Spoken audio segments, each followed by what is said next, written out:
Ladies and gentlemen, welcome back. We have another reaction here from Mr. Matty Plays, and he's not happy with the current state of Xbox. So I'm curious on what his opinions are on the latest with the absolute uh I guess the best way to describe it would be culling of the of their staff. So let's see what his thoughts are on the matter. Anger Oh, make sure as always like, comment, subscribe, do all the stuff. is the right word to describe today now that the news is broken. And frankly, this is like an ongoing story. It seems like there's potentially more cancellations and studio closures we'll learn about in the coming days. But anger really isn't the right word. Maybe because it was so expected and there were so many warning shots fired off. I think the right term for me is just immense disappointment. The leadership core at Xbox has absolutely failed these teams. Not because we're talking about canceled projects and what could have been. In some instances, these projects that were shut down because they've been in development for so long do make sense. But it's the reality that the leadership core did not recognize these issues were building up over time, and they probably should have shut these projects down earlier to get something else out the door quicker. But instead, we're left with the bloodbath that's happening at Xbox. I don't think I don't think he's right on this. I think they knew the whole time. I'm gonna be honest. I'm gonna be 100% honest. Um, I 100%, I 100% disagree with the fact that they didn't know. I know for a fact all four of these people here were aware of the situation at Xbox, and they were just biding their time, waiting for the opportunity to strike, and they found it. Xbox is currently having the most success I think it's ever had in a long, long time. And they finally found that opportunity to where they could make the cuts necessary that they needed to make in order to further implement the new plan going forward of really pushing Xbox to another level. So while I see what he wants to say here, um, I'm gonna have to disagree. I 100% know that these four were 100% in cahoots, knew this stuff was going on way, or these three way in advance, way in advance. This shit was planned from the start, 100%. Potentially, what makes me more sad is seeing people continue to treat these gaming companies like sports teams. It's totally fine to love Xbox, right? Like, I adore Xbox. I grew up with it. It was like my first real console when I think about it. I did have an N64, but I remember going out to Best Buy Bro, the N64 still legendary, bro. I need to get one. with my dad and buying it. And it came with NFL Fever. It came with Oddworld Munch's Odyssey. Like, I have strong Xbox memories right down to the core of my childhood. I was always an Xbox guy growing up. There is a way to separate the two and to stop cheering, especially for this brand, like a sports team and jabbing back and forth in this console war bullshit. It's awful, man. And look what it's led us to. Because we continue to hear as we're reading this note, we're doing great. We're doing great, but we're laying you off. Ridiculous. So let's read this tone deaf letter. I get it. No, I get it. They're smart because you know what happens if you don't make those cuts? You become Ubisoft. 100%. You're 100% going to be Ubisoft if you don't go in and you don't nip the fucking problem in the butt before you end up losing everything. And that's exactly what happened. They didn't restructure, they didn't go in, they didn't gut the unnecessary people, and they let their company bloat. And then you had to put out games so frequently, so copy paste with no sort of creativity in them because the people who are creative couldn't get their voices out because they're in the same room as 60,000 other freaking people. So what do you expect to do? What do you expect them to do? 100%. I am. Does it suck? Yes. From an emotional side, from a financial side, for those people who are getting cut, it fucking sucks. Sure. But the reason that I know, which actually, you know what? I'll wait. I'll wait. We'll touch on it when it comes up. From Phil Spencer, and then get into the tough news. Today we are sharing So, this is the part that I have seen, right? And this is why I want to explain why they knew that this was coming. This is the evidence. This last paragraph at the bottom, at the very bottom here. HR is working directly with impacted employees to provide severance plan benefits aligned with local laws, including pay, health care coverage, job placement resources to support their transition. Employees whose roles were eliminated are encouraged to explore open positions across Microsoft Gaming, where their applications will be given priority review. So they knew this was coming. I guarantee they knew it was coming. Probably a year in advance. Probably. If I had to pinpoint a certain amount of time, I would say 6 months to a year. They knew that they were going to do massive layoffs. 100%. They came up with this plan a long time ago because they already have a plan, like a little goodie bag to give you out the door to essentially make you disappear. They didn't dream this up yesterday. This is something that they had already set in place. They had prepared HR for all of this. So that's how I knew that they had already figured this out well before they've made this. So I'm not surprised. decisions that will impact colleagues across our organization to position gaming for enduring success and allow us to focus on strategic growth areas. We will end or decrease work in certain areas of the business and follow Microsoft's lead in removing layers of management to increase agility and effectiveness. I absolutely agree with this, by the way. This is part of the reason their bloat exists is the fact that there's so much fucking management. All right. This is something that I deal with at my current job. And it's not even like a big like corporate place or anything like that. We're talking we're talking small scale corporate office, right?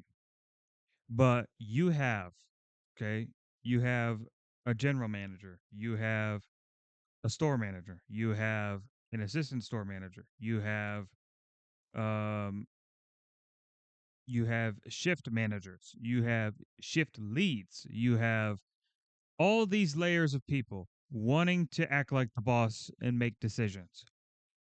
You can't do that. You can't because it's going to lead to inevitable backlash and drama between the different sides of different parties and whatnot. In the meantime, when I was brought into this job, they told me to run my area how I want, essentially promoting me up to a position of which I can make authoritative decisions on how my environment interacts with me around me. You can't do that. There's too many chefs in the kitchen. You got to have a plan. You got to have a concrete way for each individual person to follow. 'Cause otherwise, everybody's going to want to butt in, put in their input, want to do things their way and not do it your way. It's a whole thing.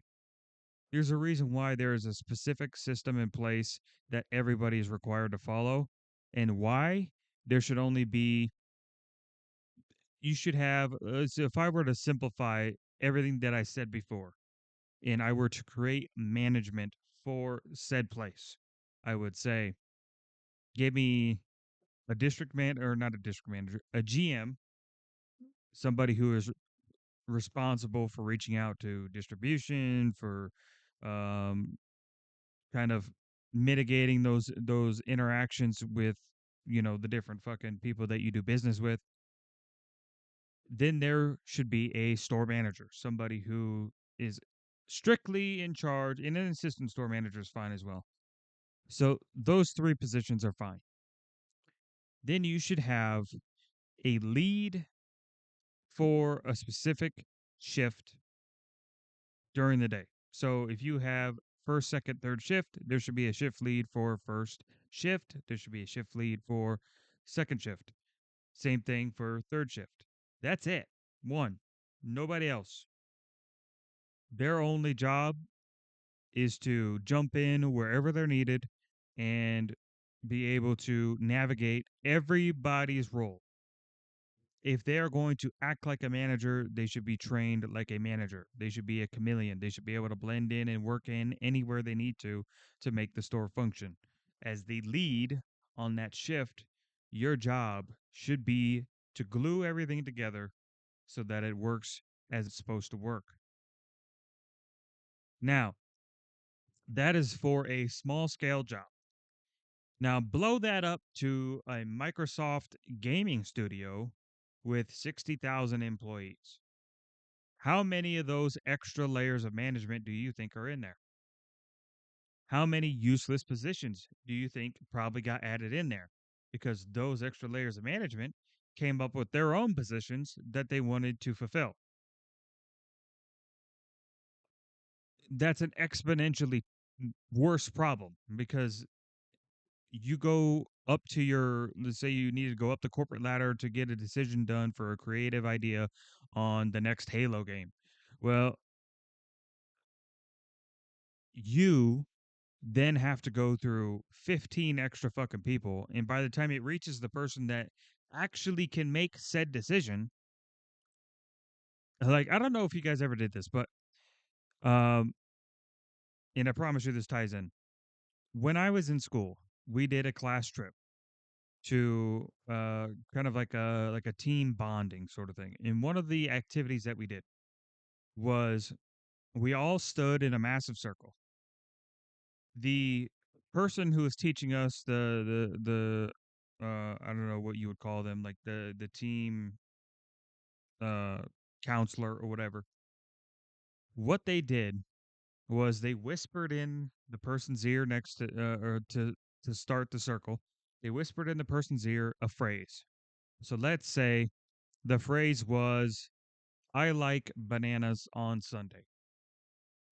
Say that was the phrase. I know it's completely random. So then that person whispers to the next person that same phrase. That person whispers to the next person that same phrase. And then at the very end of that circle, when you get to the last person, they say out loud what the person whispered to them. And it ended up being a completely different phrase than what was the initial beginning phrase. That's the same thing that happens to these decisions when they run up a chain of command. You have 15 layers of command that put their own input in on what you gave them for feedback. And now that feedback becomes null and void because by the time it reaches the person that makes that decision, the point is lost. The point is lost, and they're going to implement something that is completely not even what you wanted them to do. So, cutting out the middlemen, the fat, the management, the bloat, as it's commonly phrased as, is the absolute optimal decision for Xbox. And it is optimal for not just Xbox, but every corporate office ever. If you can get rid of management to have a direct contact and a direct focus for your employees to successfully create and push a certain agenda that you wish them to push and to be efficient, you have to get rid of that. You can't have that. Too many positions of authority. Out of respect for those impacted today, the specifics of today's notifications and any organizational shifts will be shared by your team leaders in the coming days. So, like I said, still an ongoing story. And the other thing worth noting here Here we go again. Team leads. Why do we have team leads? Why?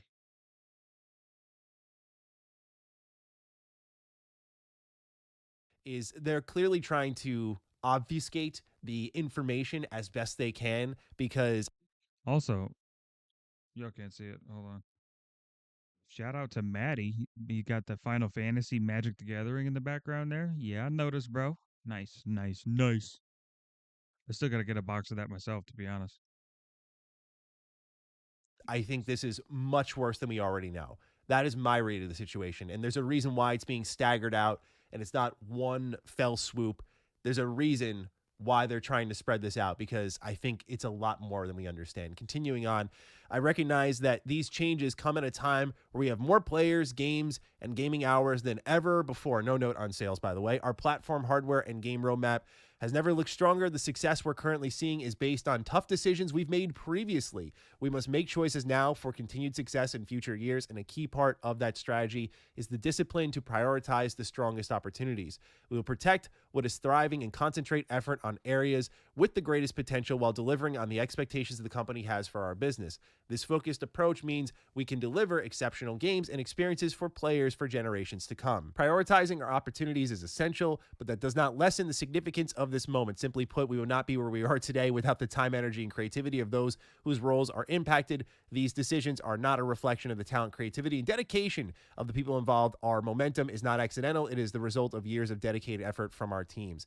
HR is working directly with impacted employees to provide severance plan benefits, including pay, health care coverage, and job placement resources to support their transition. Employees whose roles were eliminated are encouraged to explore open positions across Microsoft Gaming where their applications will be given priority review. This is exactly from the second paragraph down the Microsoft experience. There's a reason why they're a $3 trillion company. That's pretty smart. If I'm Xbox, that's pretty smart. Taking these individuals, right, that are getting cut, because like surely, like, okay, there's probably going to be a lot of bad apples that they're getting rid of here. But within that basket of apples, there might be a couple like really good looking apples that they were like, oh shit, fuck, we lost that one. That was a good one, right? So encouraging them to reapply into positions that they can be better utilized is actually super, super smart.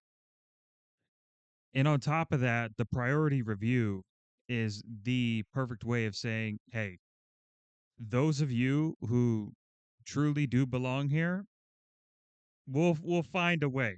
Like we'll work you in.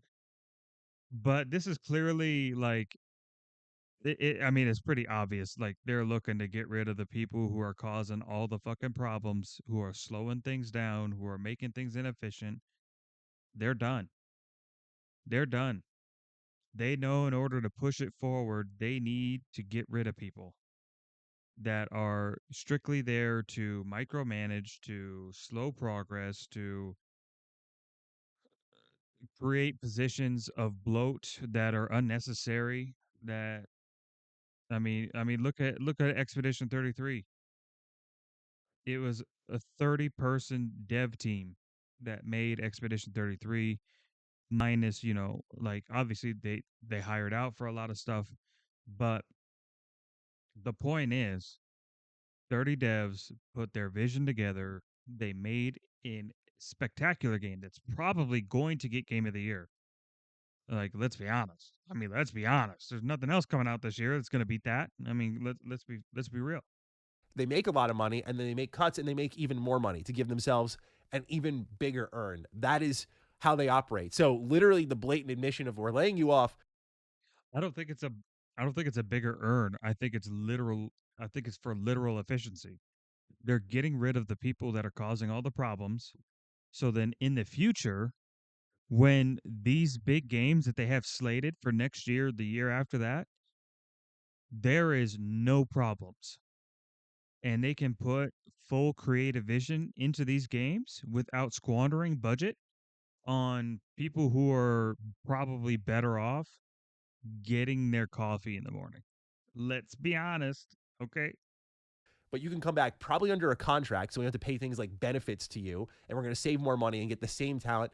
This is how Microsoft has operated. Now, the hope was after what happened with Halo Infinite, they would have learned to not do this because it doesn't work well in video game development. But nonetheless, here we are. Again, to me, I mean, to be fair, Halo has been a dying franchise for I don't know how long because Studio 343 is terrible. incredibly tone deaf. Gets worse though. Bloomberg reports Microsoft makes deep job cuts across Xbox division, cancels Games. Subsidiaries across the gaming organization were told that they would be affected by layoffs. Microsoft's Stockholm based King division, which makes Candy Crush, is cutting 10% of its staff, or about I did hear about this that a lot of the gaming reductions are in mobile games, which I absolutely agree with. You're not going to make a massive market in the mobile space. It's just not possible. Not that there isn't a big market for mobile games, but especially like in the US, like where some of your fattest cows are going to be when it comes to spending money, they don't really care about mobile games here. A lot of mobile games are looked down upon, frowned upon, hated, to be honest. I know in the East it's pretty popular for mobile games. Like China, Japan, a lot of people play mobile games. That's why like you have like the Switch 2 in the regular Switch is super popular over there. The PlayStation Portable was popular. Like doing things on the go was a big thing in the East, not so much in the West. People in the West don't really care that much. 200 jobs, according to people familiar with the plans. Other European offices, such as ZeniMax, also began cutting employees early Wednesday, said the people who asked not to be identified because they were not authorized to speak to the press. News of further job cuts trickled out slowly as other units of Microsoft Gaming, such as Call of Duty maker Raven Software, also announced workforce reductions. We'll talk about ZeniMax in just a moment here. Candy Crush is crazy because what's interesting about these layoffs is seeing Xbox target big money makers, Call of Duty, King with Candy Crush. Like, this is one of the big reasons they bought ABK was I mean, certain Call of Duties were doing okay. Uh, but I don't know. Call of Duty still leaves a lot to be desired before. I mean, I think I played Warzone quite a bit. I think that was the last Call of Duty that I spent any time on. the money they get from both of these, and they're laying off staff attached to these. And my heart goes out really to Raven Software. Such an unjust amount of layoffs because they are to me the heartbeat of what makes Call of Duty exciting, at least for fans like me, because they've done the last two campaigns. They did Cold War, they did Black Ops 6, and I think they're both excellent. If you look at the history of Raven Software, I don't think they've ever made a whack game. So I just was hoping when I don't know. I'll have to play like the campaigns and like see how they are and like see if they're really like up to snuff because like the last campaign that I played was even older. That was like old Black Ops 2 days, probably even older than that. Um so I don't know, it'd be tough. It'd be tough to beat.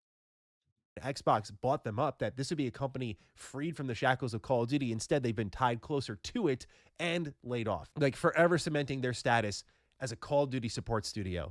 Again, just really messed up when you look at the whole spectrum of games they've made, Singularity being excellent here. The company also canceled several projects that had been in development for years, including the fantasy game Everwild in development at UK based Rare Studio, and an original new online game from ZeniMax Online Studios, the makers of Elder Scrolls Online. Both of these studios will cut jobs as a result of the cancellations, according to people. And if you want to know just how prepared they were for these layoffs, Jason Schreier reports on his own Blue Sky account as one illustration of just how sloppy and chaotic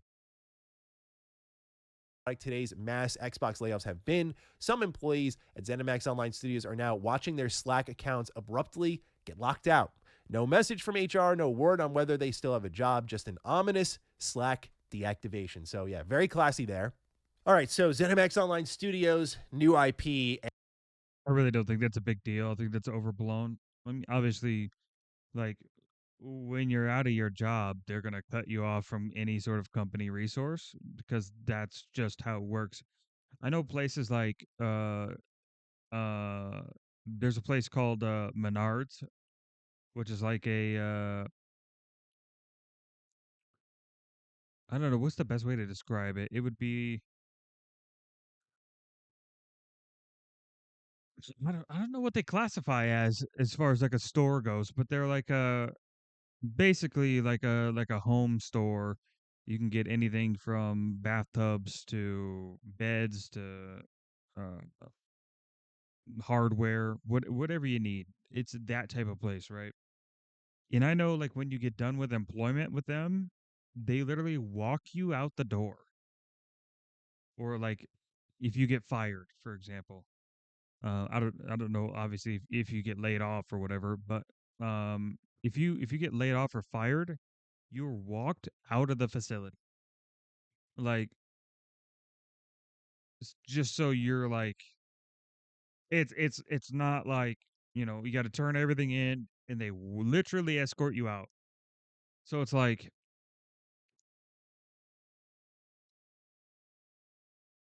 I guess I'm trying to find the reason that's wrong with Xbox cutting them off from company resource. I don't really see it. And I'm not trying to glaze freaking Xbox here. Obviously, it sucks for the people involved, but I'm not also going to pretend like majority of those people probably fucking deserved it. And Everwild at Rare. Let's start off with ZeniMax Online Studios.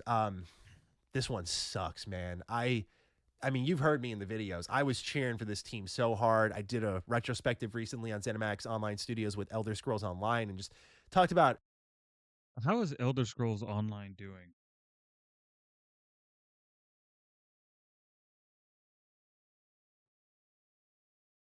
Elder Scrolls. I want to see how Elder Scrolls Online is doing. See what their numbers are like.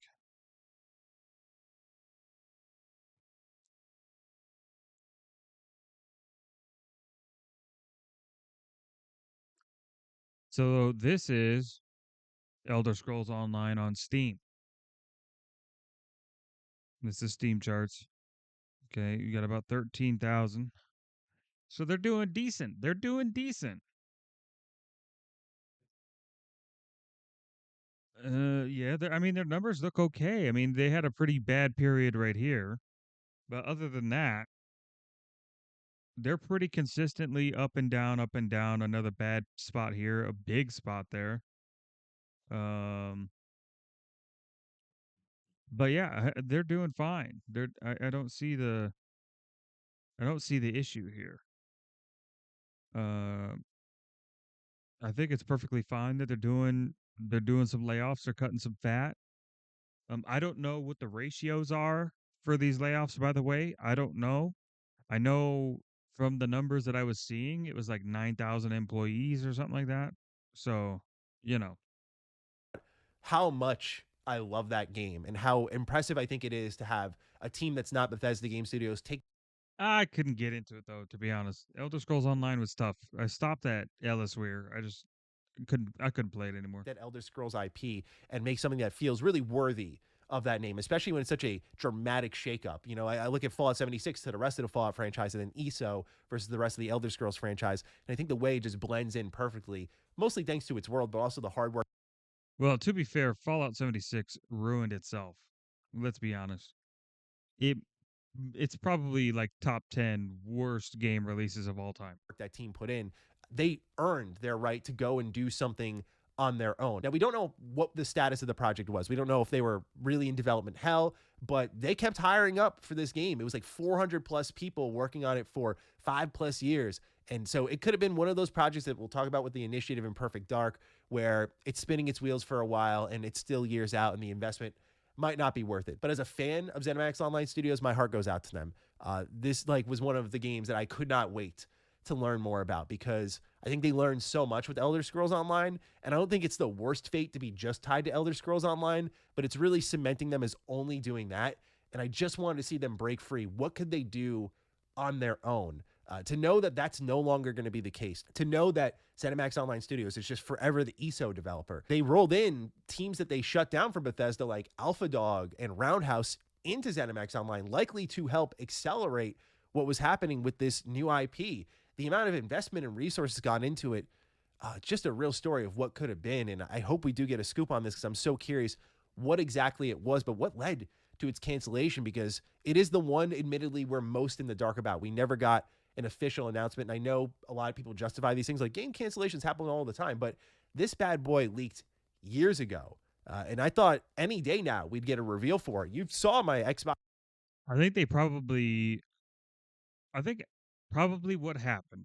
Obviously nobody knows for sure except for the people who work there, but I think Microsoft took a step back probably about 6 months to a year ago and they looked at all the projects that are currently ongoing. They're looking at the studios that were working on them and they essentially took stock and said, "Okay, we have an incredible lineup of games that are supposed to be coming out within the next few years. Is it really worth leaving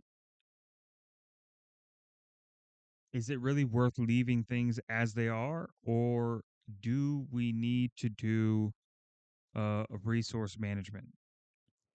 So, judging by what's happening, obviously they decided that leaving things as they are was no longer an option. They needed to do something to essentially uh it not only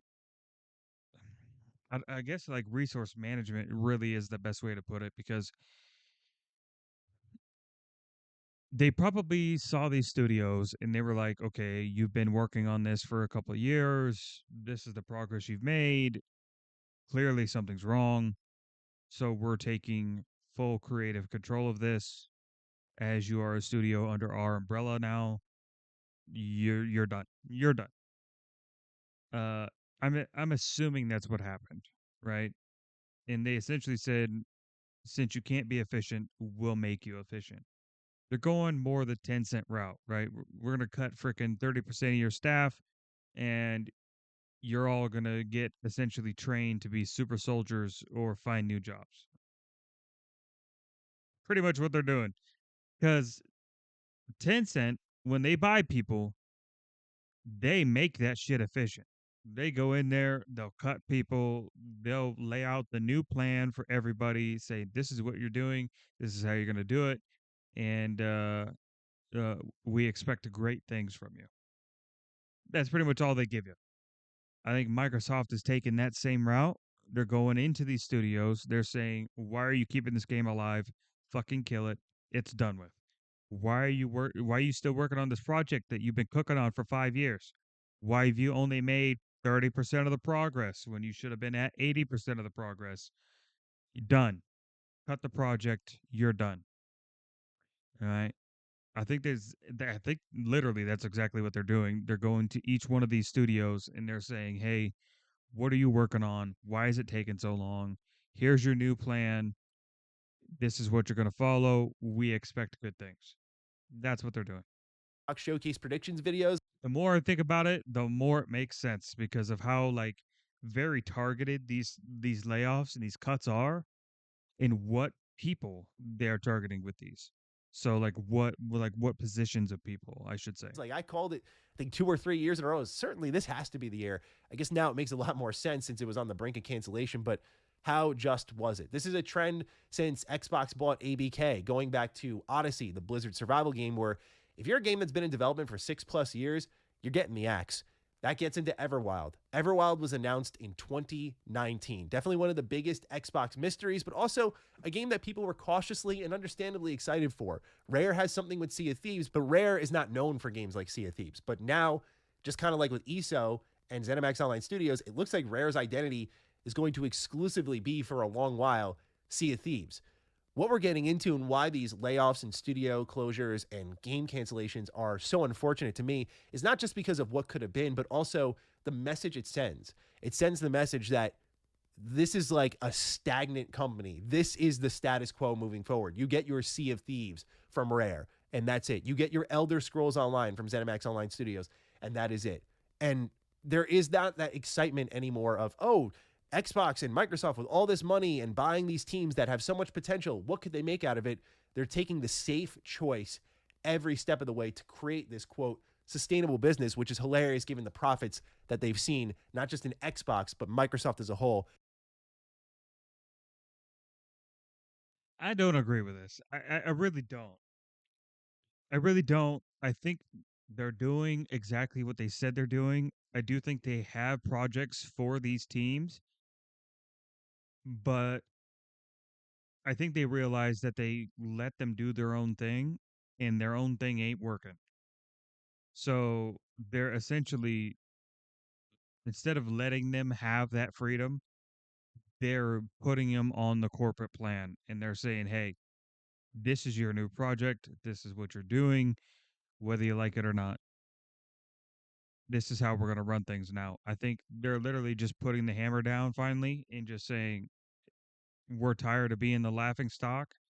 We've had these games drop that were expected to be great, ended up being like fucking 4 out of 10s, like like not great, you know? I think Xbox is tired of it. I think they're at the point now where they know that if they don't straighten the fuck up, they're going to pull an Ubisoft and they're just going to disappear because nobody's going to be interested in Xbox games. Because Xbox isn't a company that is going to be known for exclusives anymore. Their motto is gaming for everyone. So, um if you don't put out insanely good games to keep people coming back to Xbox and you don't have exclusives anymore, then nobody cares. Nobody wants to come back to Xbox. That's why they're bringing in Steam, because Steam has access to PlayStation games because Xbox never will. So, because PlayStation doesn't want to change their mindset on that, and that's going to lead to PlayStation's downfall. Um, they like their exclusives, which, fair to them. They're big boy company. They can fucking make whatever creative decision they want, an IP decision they want. But I do think Xbox is starting to find its footing and it's making the right decisions at the right time. And efficiency is the most important thing for them moving forward, because this next slated few years of games has to be stellar. Like they're doing what any streamer or YouTuber should do when exposed to a massively large audience, and that is to take advantage of the momentum and absolutely ride that wave as far as you can. That this is how they're trying to make things sustainable by taking less risks, and I don't think that makes gaming better. But Everwild does fall in that category of unsurprising. But this also goes to how I opened the video. This is where I But earlier in the video, I think he said something about this game cooking for 6 years or something like that. think leadership failed Or was that Everwild another and one? Rare. It's clear from the outside looking in, this wasn't working out. You don't reveal a game in 2019 and disappear until now, and things are going well. Things are exciting. We're making a ton of progress. That is just not how it goes. It is up to the leadership team to identify this issue and be like, we need to figure something else out now, start from scratch. I think they did. I think they did identify it. Granted, probably longer than, it should have taken, but I think they did identify it, and that is why they are going through and they are making these cuts. They're making these changes because they've identified those issues. Could you argue that they should have identified it sooner? Yes. I will absolutely agree with that. That they should have been aware of it sooner. They should have acted on it sooner, and they wouldn't have been in the situation they were in. However, better late than never, because we all know what happens when never shows up at the door. Okay, once never's there, you're done. You're cooked. You that's it. That's a shutdown studio forever type situation. Or retool, repivot, whatever it may be.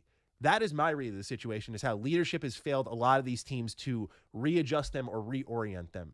And there's another great example of that in Turn 10. Jason Schreier posts on Blue Sky, many of Xbox's subsidiaries are getting hit by layoffs this morning, including Call of Duty studios such as Raven. Big cuts at Forza Motorsport developer Turn 10.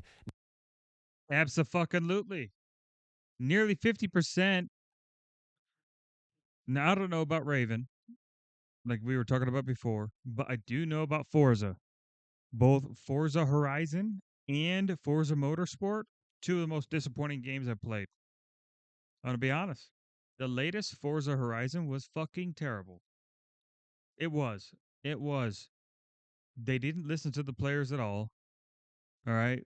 when Forza Horizon 4 was still popular, everybody already gave them the platform for the next game. We wanted Japan. We wanted to go to Japan. We wanted to be a part of the drift scene in Japan. And then we got the rally scene in Mexico, which is great, which is cool. I'd have been down for that. I'd have been down if you pitched me that, right? If you would have given me Japan first. And that's just me being honest. This is me being honest, okay? Like, I was so disappointed. I was so disappointed, man.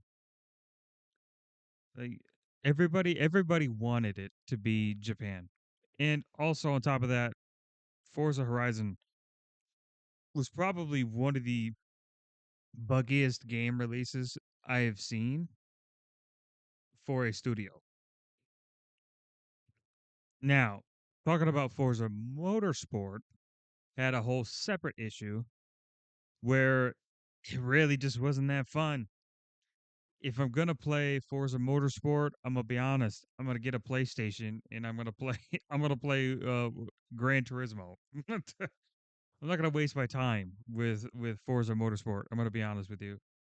It didn't really do anything new that I was like super like, oh, this is gonna be my jam. Uh, that type of linear game style just isn't popular. It was one of those things that like if they didn't make the game phenomenal, then it was already had a lot against it. And if they didn't make it phenomenal, then it wasn't going to take off in any measure. And it didn't.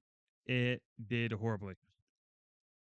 Um, so I could see where the Forza team at turn 10 could get a massive layoff because that game was dead on arrival type shit.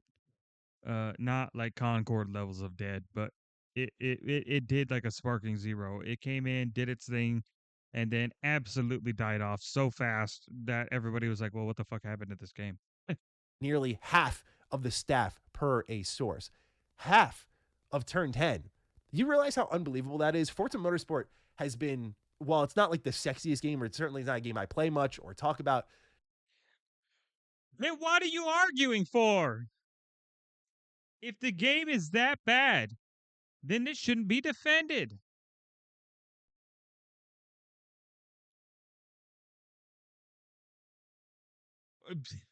Just because a game has a little bit of charm doesn't mean it should be kept alive.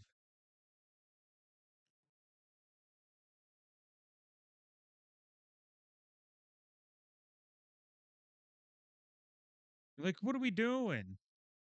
Sometimes you got to cut your losses. has been part of the Xbox identity since like its very beginning. And I would say, I would argue that Forza Horizon has overtaken that spot. Like, I will never be excited for a Forza Motorsport game the way that I am excited for the next Forza Horizons game. But the Forza Horizons game better be fucking good next time. I swear to God, if I come in and I have to use the Koenigsegg Jesko to win every fucking race because none of the other cars are put on the same pedestal, I'll be fucking pissed. And the idea that Turn 10 has been reduced so much that it just might, we don't know for sure, but it just might be like a support team. It might support, say, something like Forza Horizon 6. It's what I talked about in our video last week when the layoffs first started to leak. I'd be perfectly fine with that. I would gut them down to like fucking 20% and have them simply be a support team that can go in, that can take care of bugs, that can balance the game, that can um do additional updates. I would be 100% behind that, man. But Forza Horizons is not off the fucking hook either. I've been ranting about that just as much as fucking Motorsport in this video. Actually, more than Motorsport in this video because I have my own problems with that game. Because the creative juices behind Forza Horizons is sorely lacking. I said, I feel like Turn 10 is going to be an easy target simply because when you look at what Horizon is versus the last Motorsport, it's sad to say, but I think Horizon's lapped Motorsport, so you Oh, get it's it. night and day. But at the It's night same and time, day. what's so frustrating is this is a hits only business, and I don't think that is sustainable at all. By that I mean you look at Turn 10. They've consistently look at their Metacritic score. Ryan McCaffrey had a great post on his Twitter account. They've never made a bad. See, here's the problem. The problem with the problem with relying on this is the fact that critics don't matter. What matters is the players. So let's see. Did this game ever get ported?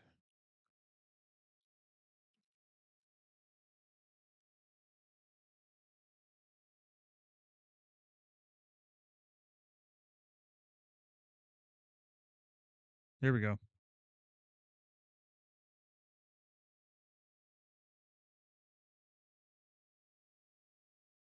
So, for a perfect example here, for those who are interested, these games got ported over to Steam. Let's see how they're doing on Steam. Oh, would you look at that? Forza Horizon 5, 13,800 30-day average. Even the old one, Forza Horizon 4, has a higher average than Forza Motorsport. Forza Motorsport is a too much of a constricted game to work with the current audience, right? It's players that matter, critics do not. You can't make a game for critics. You have to make a game for the players. In Forza Horizon 5 will always be a better game for players than Forza Motorsport. That's the truth. That's the reality of it. Reviewed game. But Forza Motorsport, the last one in 2023, did not really light the world on fire in the terms of player count, in the terms of No, because it has to compete with Gran Turismo, and they do all of this, but better. sales. And despite all that heritage and all they've contributed to the Xbox business, it took one miss for them to just get half their staff removed. In a sense, I get it because Forza Horizon's a thing, and it seems like we're getting Forza Horizon 6 next year. But man, it sends a really bad message if key studios like Turn 10 are getting half their staff removed, likely reduced to a support role. Then I look at other companies like Compulsion, which we haven't heard anything about, or Ninja Theory, which we haven't heard anything about, games that were more prestige pieces, smaller games, and had really bad player counts. What happens to them? Even if it's not now, this year, what happens next year, the year after? That is the message that is being sent here. And speaking of messages sent, let's go over to Windows Central, where they write Microsoft is closing down Xbox Studio, the initiative, with Perfect Dark killed as well, joining Everwild and ZeniMax's new IP and other unannounced projects. Quote, following Phil's note, by the way, this comes from Matt Booty, I want to share more about the changes to the studio's business units. We've made the decision to stop development of Perfect Dark and Everwild, as well as wind down several unannounced projects across our portfolio. As part of this, we are closing one of our studios, The Initiative. These decisions. Good. Good. This is exactly what I was trying to explain earlier. This is exactly what Xbox is doing. They're saying, fuck your goddamn projects that you have been hooking on for fucking 8 years, 6 years, 5 years, and have made very little progress in actually putting out to an audience. I guarantee you, they went in, they audited these games. They said, this game looks like fucking shit. It's not going to sell. You're done. You're done. You wasted how much resource on this crap? So we cut the game, we're cutting part of your staff. This is your new layout plan for your future. This is your current successful game, you're going to support it. Okay? Or if it's a major studio that they want them to work on other things, they say, okay, turn 10, we're cutting half your staff. The rest of you who remain, you're exceptional. We are going to utilize you as a resource for Forza Horizons because the next game did not do as well as we liked. This next one has to kill it. We know and believe in you, so we are putting you here, right? They're reallocating resources. They're cutting out the middlemen. They are getting rid of wasteful spending on games that people probably weren't going to play. I'm going to be honest, people probably weren't going to play Everwild. Just from that short little bit that we saw earlier, uninteresting. We are at a different time in gaming where we are slowly returning back to form, and we are kind of pushing the Karens, the micromanagers, the HR teams out of the fucking room. And we're getting back to what gamers truly enjoy. And due to that sentiment, a lot of those type of games not going to do well anymore. Along with other changes across our teams, reflect a broader effort to adjust priorities and focus resources to set up our teams for greater success within a changing industry landscape. We did not make these choices lightly, as Exactly. each project and team represents years of effort and imagination and commitment. Our Yep. overall portfolio strategy is unchanged: build games that excite our players, continue to grow our biggest franchises, and create new stories, worlds, and characters. We have more than 40 projects in active development, continued momentum on titles shipping this fall, and a strong slate headed into 2026. For those directly affected, speak with HR, yada, yada, yada. To everyone Yep. across our studios, thank you. Your creativity and resilience continue to define who we are, believe in the strength of our teams and the direction we are taking on the path ahead. Yes, quite the path. 4 rounds of massive layoffs in 18 months. And I actually put out a tweet. So let's go down the receipts here and have a little fun at just how great this leadership core has been since they bought ABK and finalized that deal. You have the initiative that Xbox since the top of 2024. The initiative closed down. Perfect Dark canceled. Yep. Everwild canceled. New ZeniMax Online Studios IP canceled. 50% of Turn 10 gone. 10% of King gone. Layoffs at Raven Software. Arcane Austin closed down. Tango Gameworks nearly lost forever. Alpha Dog Games closed down. Roundhouse Studios closed down. Blizzard's Odyssey canceled. Nice. Nice. I'm not seeing anything I'd miss here, if I'm being honest.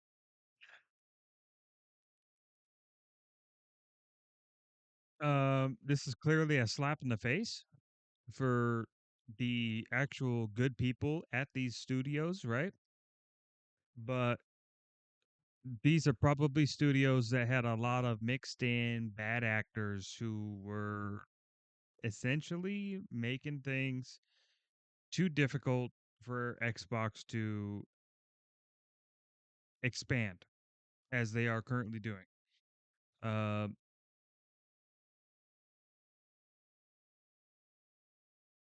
so am I going to miss these people? Probably not. Am I going to be mean to them? Probably not. Are they going to make my burger when I go to McDonald's next? Probably.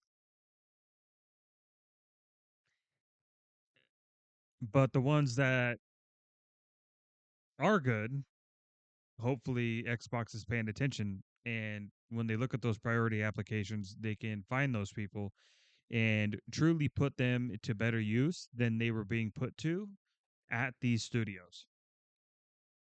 closed down. Perfect Dark got canceled. Everwild got canceled.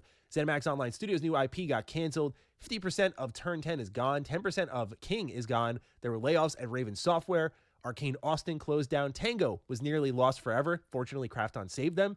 Alpha Dog Games closed down. Roundhouse closed down. And Blizzard's Odyssey canceled. And to add on top of that, Sea of Thieves and Banjo-Kazooie director leaving Rare after 35 years following the Everwild cancellation, according to sources at Video Games Chronicle. ZeniMax Online Studios president Matt Firor is leaving the company, according to Insider Gaming. So not only is Xbox bleeding games, bleeding studios, they're bleeding talent. More importantly, the talent that made these companies worth buying to them in the first place. And that is the story that will haunt Xbox for years to come. It is not just about the canceled games today. Don't think now in the near term. This is about long-term talent loss that made these companies who they are going away. And in turn, they will be shells of themselves. That is with no disrespect to the people who do work at these teams still. It's just saying that, hey, when you have someone who's there for 35 years, that's a really important member of the team you probably want to keep. Again, this gets back to what I was saying earlier. You'll notice a trend there of a lot of these games that were shut down or studios that ended up being closed were attached to games that had been in development for a long while. But you got to bring a pair of scissors to some of these games and hit the reset button. I think a great example of that is how Sony and PlayStation have completely mismanaged Ben's studio and how Ben has spun their wheels for so long since Days Gone. And all they had to do was make a Days Gone sequel, but they haven't gotten that opportunity. They had to make like a God of War live service game, and then all the stuff that they made before ended up being canceled.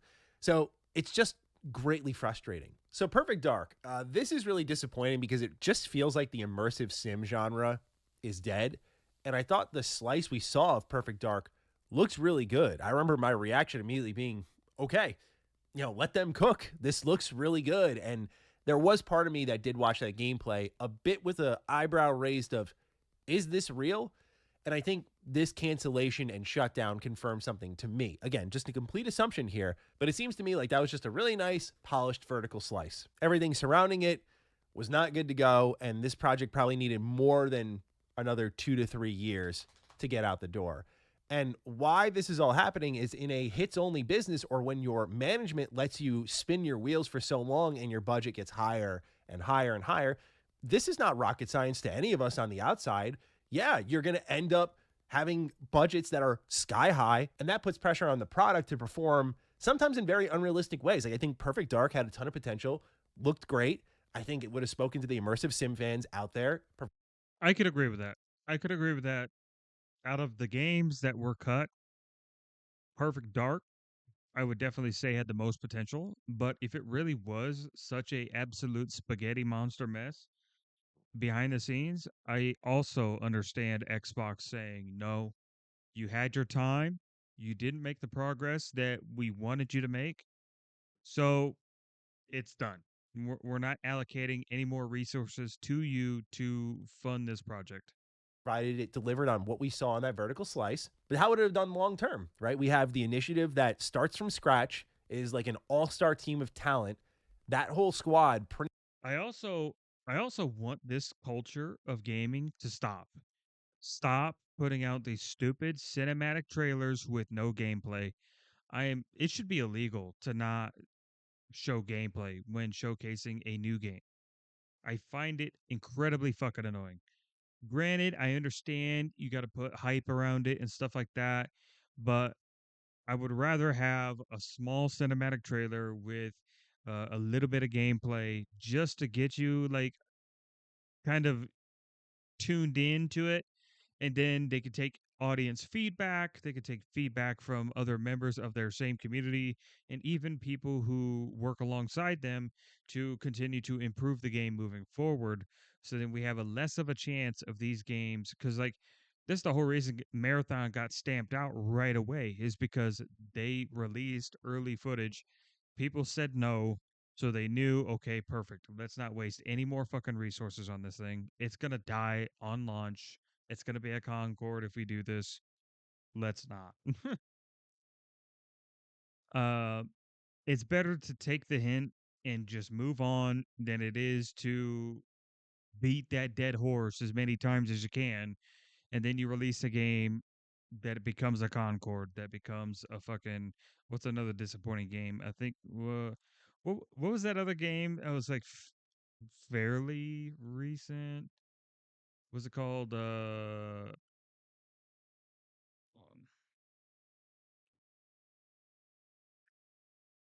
I don't know if I'm misremembering this or not.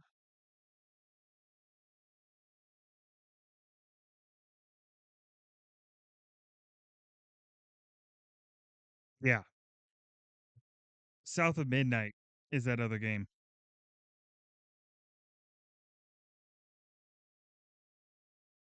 Yikes.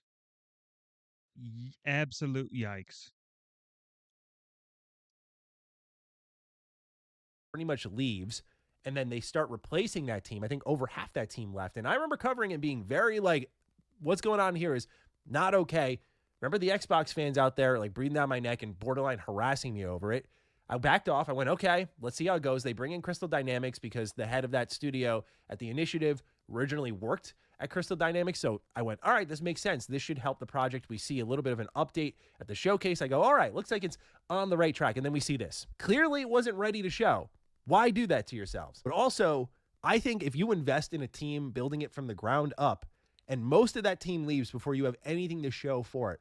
I do respect the idea of holding on, trying to make it work, but there is the idea of the sunk cost fallacy that many of us are familiar with.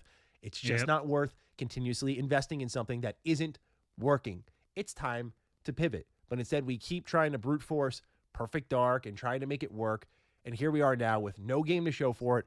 Oh my God, thousands of dollars wasted. And of course, worst of Facts. all, a ton of people with nothing to show for it, no jobs, and a lot of wasted time. It's Yep. frustrating. And as I've said before, with these mass layoffs, how do you expect people to want to get into game development, especially when you don't see accountability at top, whether it be Xbox or Bungie, and the list goes on? When these layoffs happen, you see who's making the statements. It's pathetic. There's literally no accountability. And the people who make these experiences worth having, the people who make the Xbox brand what it is, are the ones who always take the fall. And I think the saddest part about these layoffs, as I've said numerous times, but I'll say it one final time, is how avoidable some of this could have been with proper leadership and oversight and actually understanding just how shit of a spot these projects were in. Because I think as fans, we know no updates and no news doesn't spell anything good. And when, say, for example, Everwild, the game announced in 2019, has no updates for over half a decade, that usually spells disaster. Probably if you've gone. You know what I actually think sparked this on?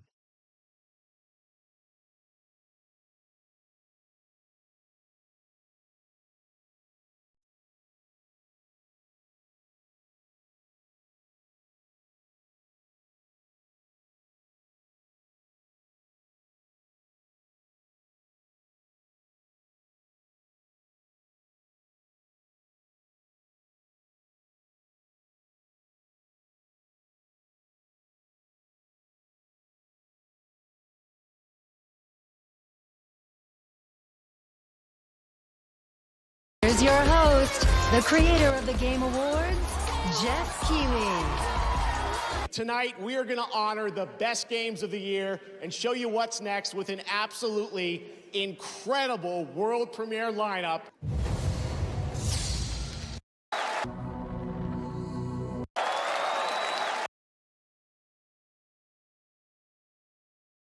This is what sparked that on. I 100% think that this is one of the root causes of this situation. I would have never been, because I don't know if you guys noticed, but Buddy's lost a little weight since then. He's looking a lot healthier. He's looking a bit more gung ho. He's looking a bit more ambitious. I think this did irreparable damage to his mental state. This entire fucking show was glazing PlayStation games. If I were to pinpoint a moment in time where there was a change in Phil Spencer that would push him to the point to where he would do something like this, or push this agenda at Xbox, it would have been this moment where he had to sit through the PlayStation Glaze show and to see that not even an Xbox game didn't even come close. Didn't even come close to winning Game of the Year. It's insane. It's insane. If this guy was me and I was him sitting here, this would be the start of my villain arc. I'm just saying. I'm just saying. I'd be looking like the Eminence and Shadow in that motherfucker. All right. I'd be going atomic so fast. On 2 or 3 years and nothing's really happened. That spells disaster. But will things change? No, clearly not. That's the sad part. Clearly not. And that sends a message unto itself. And I don't know how you start to build new gaming talent outside of people who are ridiculously passionate, when this is kind of the fate they're subjecting themselves to. I think just operating gaming as a hits only business is stupid. And I think it actually weeds out the bad eggs. I think the fact that you're raising the standard of the people who work at your company are probably one of the main reasons people will start to join your company. I would rather weed out 100 bad actors, 100 bad people for that one good person that is going to come in every day, bring their whole heart into the project, and push for it to succeed. I would 100% do that. It's the quality over quantity argument and debate that always happens. We see what happens when you have too much quantity and not enough quality. Ubisoft is what happens when you do that. Expedition 33 is what happens when you focus on quality and not quantity. That's why Expedition 33 is a Game of the Year candidate, and Assassin's Creed Shadows people only talk about in a negative context. Just saying. Project management needs to be better. That's all I got for you. See you in the next one. Yeah, I enjoyed this video. I think it's important to get every perspective you can when it comes to these types of important moments. So make sure you guys go to his channel, give him a like, give him a sub. Always show appreciation to the original creator. I'm simply giving my opinion on these things. So yeah, shout out to Maddie. Shout out to the Final Fantasy stuff. I hope you pulled some good stuff, my dude. And I hope you wish me well when I get my box so I can have some good luck pulling stuff too. So until then, I'll catch you guys on the next video. Later.